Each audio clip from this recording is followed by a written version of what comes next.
बता देंगे रे भैया रे। सवाल देखने में लग रहा है कठिन। 10 मिनट बाद जब वीडियो पूरा देख लोगे तो तुम ही बोलोगे ये सवाल नहीं है, ये हलवा है, उठाए और गपा गप खा गए। विकट सरल सवाल है जे। हाँ देखो जहाँ।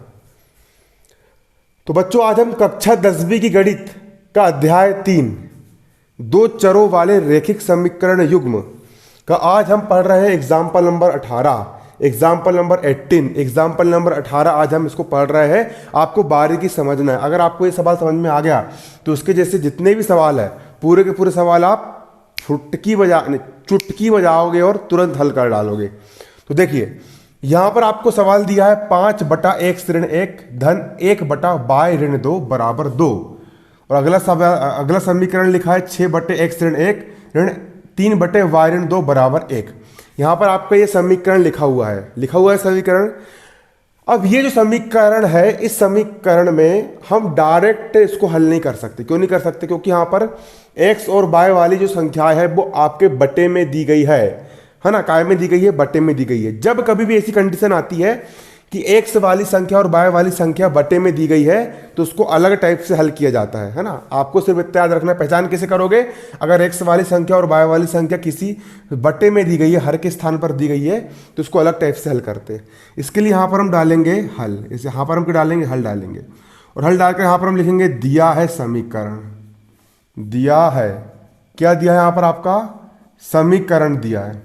समीकरण क्या दिया है यहाँ पर आपका? पहला समीकरण है 5 और बटे में x ऋण 1 है, तो इसको हम यहाँ पर लिख सकते हैं। इसको हम लिख सकते हैं 1/x ऋण 1 लिख सकते हो, क्योंकि 5 एक कम हो गया 5, बटा का हो गया बटा, x ऋण 1 का हो गया x ऋण 1। इसलिए इस संख्या को इस रूप में लिख सकते हैं। मतलब 5 को बाहर निकाल दो, यहाँ पर हमने 1 लिख दिए। धन का हो गया धन, ये है 1/y-2, तो इसको हम लिख देंगे यहाँ पर 1/y-2 बराबर 2 का हो गया यहाँ पर आपका बराबर 2। इसके बाद यहाँ पर देखो 6 का हो गया यहाँ पर आपका 6।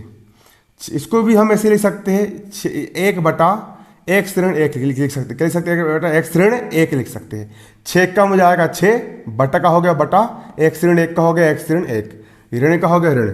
3 को यहाँ पर मैंने निकाल लिया बाहर और यहाँ पर इसके स्थान पर जाएगा 1/y-2 को जाएगा यहाँ पर आपका y-2।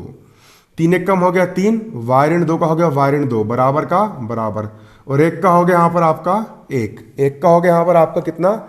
1 हो गया।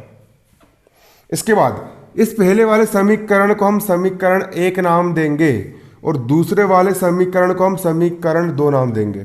फर्स्ट समीकरण को हमने समीकरण 1 नाम दे दिए और दूसरे समीकरण को यहाँ पर हम समीकरण 2 नाम दे देंगे। ठीक है, क्या नाम दे देंगे? यहाँ पर हम इसको 2 नाम दे देंगे, है ना, दे दिए। अब इसके बाद इसका यहाँ पर आपको एक चीज और ये देखना है। देखिए बच्चों, यहाँ पर एक चीज और देखना है।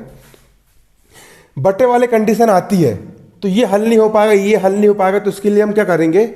इस संख्या को 1/x ऋण 1, 1/x ऋण 1, है ना, यहाँ पर हम इस संख्या को p मान लेंगे और इस बाद वाली संख्या 1/y-2, 1/y-2 को हम q मान लेंगे। तो यहाँ पर हम लिखेंगे माना, क्या मान लेंगे? 1/x ऋण 1, 1/x ऋण 1 बराबर मान लेंगे हम p, तथा अगला समीकरण है अगला है आपका 1/y-2, 1/y-2। तो 1/y-2 को यहाँ पर हम क्या मान लेंगे? q मान लेंगे। इसको हमने क्या मान लिए? 1/y-2 को यहाँ पर हमने q मान लिए। अब मान रख दो, 5 का हो गया यहाँ पर आपका 5, 1/x ऋण 1, 1/x ऋण 1 को हमने p मान लिए, तो इसको हम क्या मान लेंगे? p मान लेंगे। धन का हो गया धन, 1/y-2, तो 1/y-2 को हमने q माने हैं, तो इसको हम क्या मान लेंगे? q मान लेंगे। बराबर 2 का हो गया यहाँ पर आपका बराबर 2।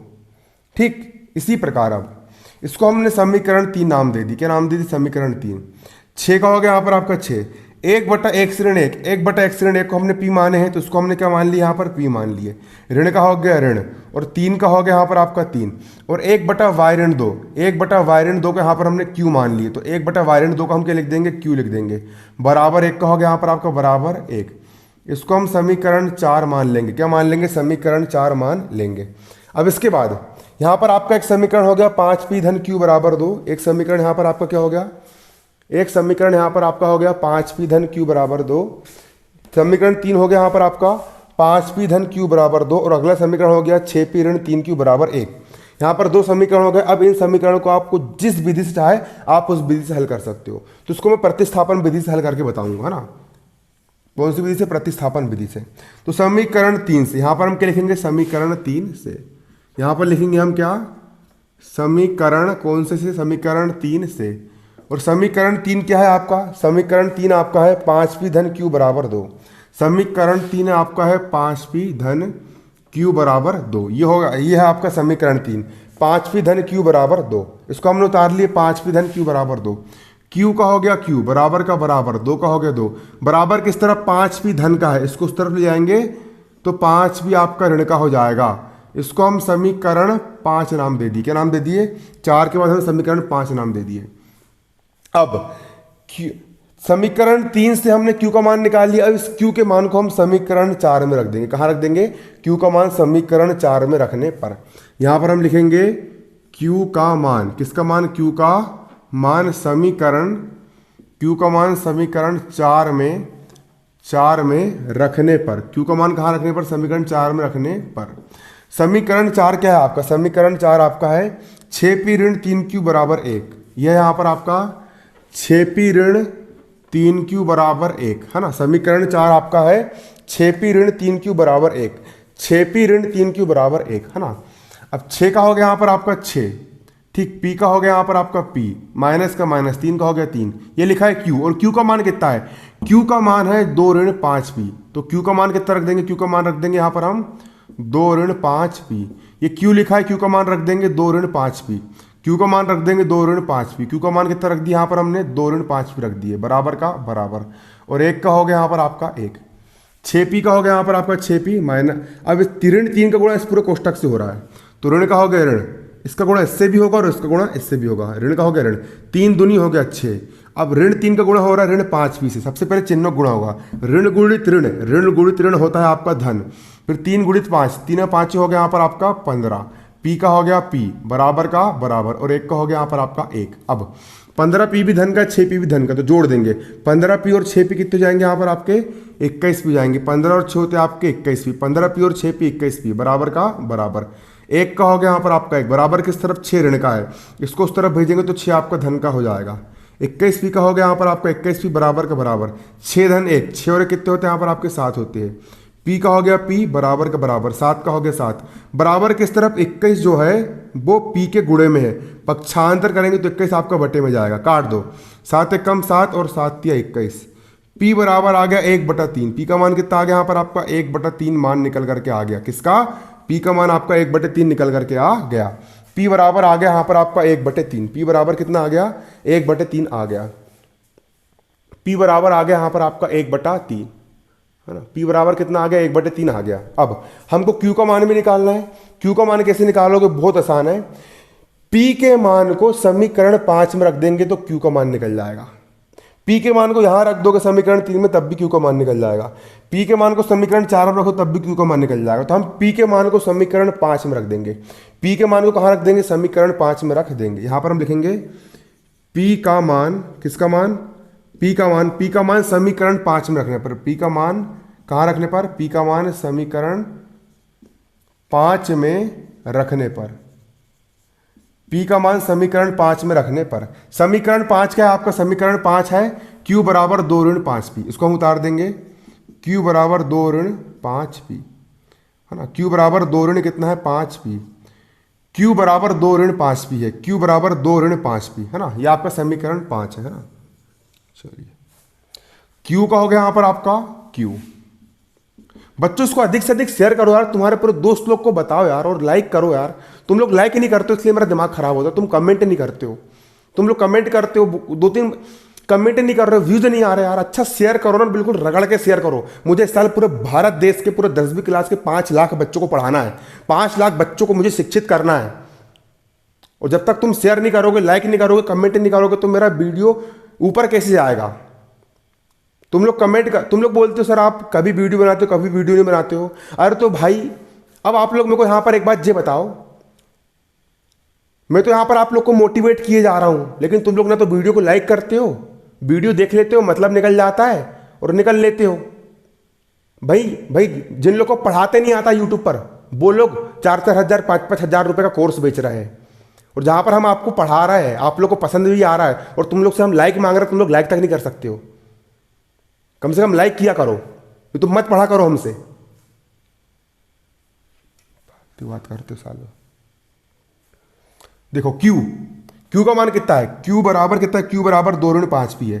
तो Q का हो गया यहाँ पर Q बराबर का हो गया बराबर 2 का हो गया 2 माइनस 5 का हो गया यहाँ पर आपका 5।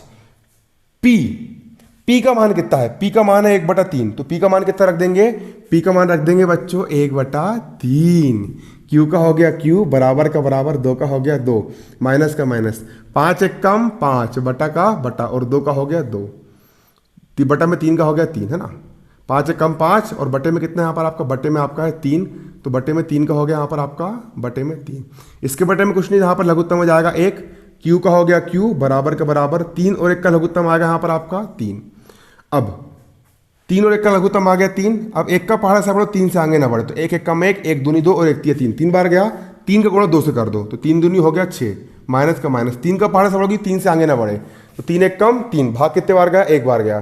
3 का 3 में भाग दी, 3 एक कम 3, 1 बार भाग गया। 1 का गुणा कर दो 5 से, तो 1 का गुणा कर देंगे 5 से, तो 5 एक कम हो जाएगा 5।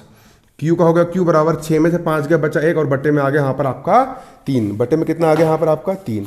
Q का मान भी आ गया 1/3 और P का मान भी कितना आ गया यहाँ पर आपका 1/3 निकल करके आया है ना। ठीक, लेकिन यहाँ पर हमको X और Y का मान ज्ञात करना है, अब भी निकाल लेंगे है ना। इसके आगे देखो है ना, इसके आगे देखो ना। अतः P का मान कितना आया बच्चों यहाँ पर आपका, P बराबर आया 1/3। तो यहाँ पर हम लिख लेंगे अतः P बराबर 1/3 और कोमा Q का मान भी यहाँ पर आपका 1/3 है, कोमा Q का मान भी कितना है यहाँ पर आपका 1/3 है। Q का मान भी कितना है यहाँ पर आपका 1/3 है। अब हमने क्या माना था, हमने माने थे 1/(x)(1) बराबर P। जहां पर क्या है, जहां पर 1/(x)(1) बराबर P है, 1/(x)(1) बराबर कितना है P है। तथा अगला यहां पर आपका है 1/(y)(2) बराबर Q है। 1/(y)(2) बराबर क्या है यहाँ पर, 1/(y)(2) बराबर Q है, बराबर Q है। अब मान रख दो, जो जो मान यहाँ पर आपको दिए गए हैं वो पूरे के पूरे मान यहाँ पर पुट कर दो, पूरे के पूरे मान यहाँ पर आप रख दो, पूरे के पूरे मान यहाँ पर आपको रखना है ना। ठीक, अब 1/(x)(1) का हो गया यहाँ पर आपका 1/(x)(1) बराबर का बराबर P का मान कितना है, P का मान है 1/3। P का मान रख दिया मैंने 1/3 तथा 1/(y)(2) का हो गया यहाँ पर आपका 1/(y)(2) बराबर का हो गया बराबर Q का मान कितना है, Q का मान भी 1/3। Q का मान कितना रख दिया यहाँ पर मैंने 1/3 रख दिया। Q का मान कितना रख दिया 1/3 यहाँ पर ला करके मैंने रख दिया। इसके बाद अब कर देंगे यहाँ पर हम तिर्यक गुणा। तिर्यक गुणा कैसे करते हैं बच्चों, इसका गुणा इससे कर देंगे और इसका गुणा इससे कर देंगे है ना। तो 1/(1) का गुणा 1 से करेंगे तो 1/(1) का 1 एक कम हो जाएगा यहाँ पर आपका 1/(1) बराबर का बराबर, और 3 एक कम हो जाएगा यहाँ पर आपका 3 तथा इसका गुणा इससे कर देंगे, इसका इससे कर देंगे। y2 का गुणा कर देंगे 1 से, तो y2 एक कम हो जाएगा यहाँ पर आपका y2 बराबर का बराबर, और 3 एक कम हो जाएगा यहाँ पर आपका 3। x का हो गया x बराबर का बराबर, 3 का हो गया 3 बराबर, किस तरफ एक ऋण का है उस तरफ जाएगा तो 1 हो गया यहाँ पर आपका धन का, तथा का हो गया तथा। y का हो गया y बराबर का बराबर, 3 का हो गया 3 बराबर, किस तरफ 2 ऋण का है उस तरफ जाएगा तो 2 हो जाएगा यहाँ पर आपका धन का। x का हो गया x बराबर, 3 धन 1 होता है यहाँ पर आपका 4 तथा y का हो गया y बराबर का बराबर, 3 धन तो होता है यहाँ पर आपका 5, और यही हो गया यहाँ पर आपका आंसर। x का मान आ गया 4 तथा y का मान आ गया यहाँ पर आपका 5, और यही आपका क्या यहाँ पर उत्तर है। ठीक है, तो इसको आप नोट कर लीजिए। धन्यवाद, जय हिंद, जय भारत। लाइक कर दो भाई।